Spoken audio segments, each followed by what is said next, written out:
How do you kind of prioritize that wealth of data, and how you, because again, there's a tendency to be drowned in it by the data. True. So how do you kind of like organize that and strategize on that?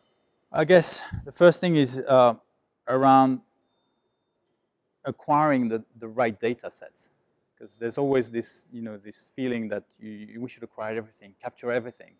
What are we going to do with it?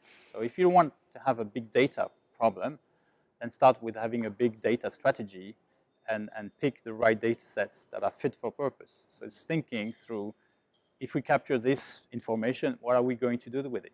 And actually, even better is what's in it for the customer, because it's a trade thing.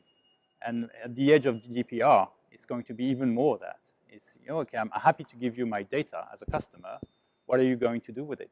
And what's in it for me is the real question. So getting that sorted, agreeing on that, and then making sure you capture data sets that are consistent across the board so that you can compare, you can leverage the whole data set, so the minimal requirements should be the same.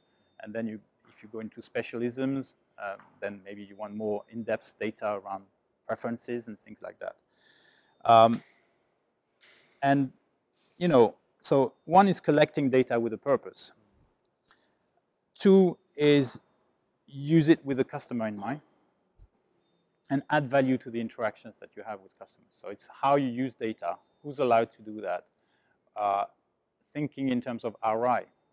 Say you have 1 million emails in your database. Who's going to be able to use them? Who's got the best return on that sort of investment that you made in capturing email data? That's also, challenges that for the business sometimes you think are not necessarily obvious. So again, agreeing on KPIs, ways to measure performance, and prioritize with performance in mind.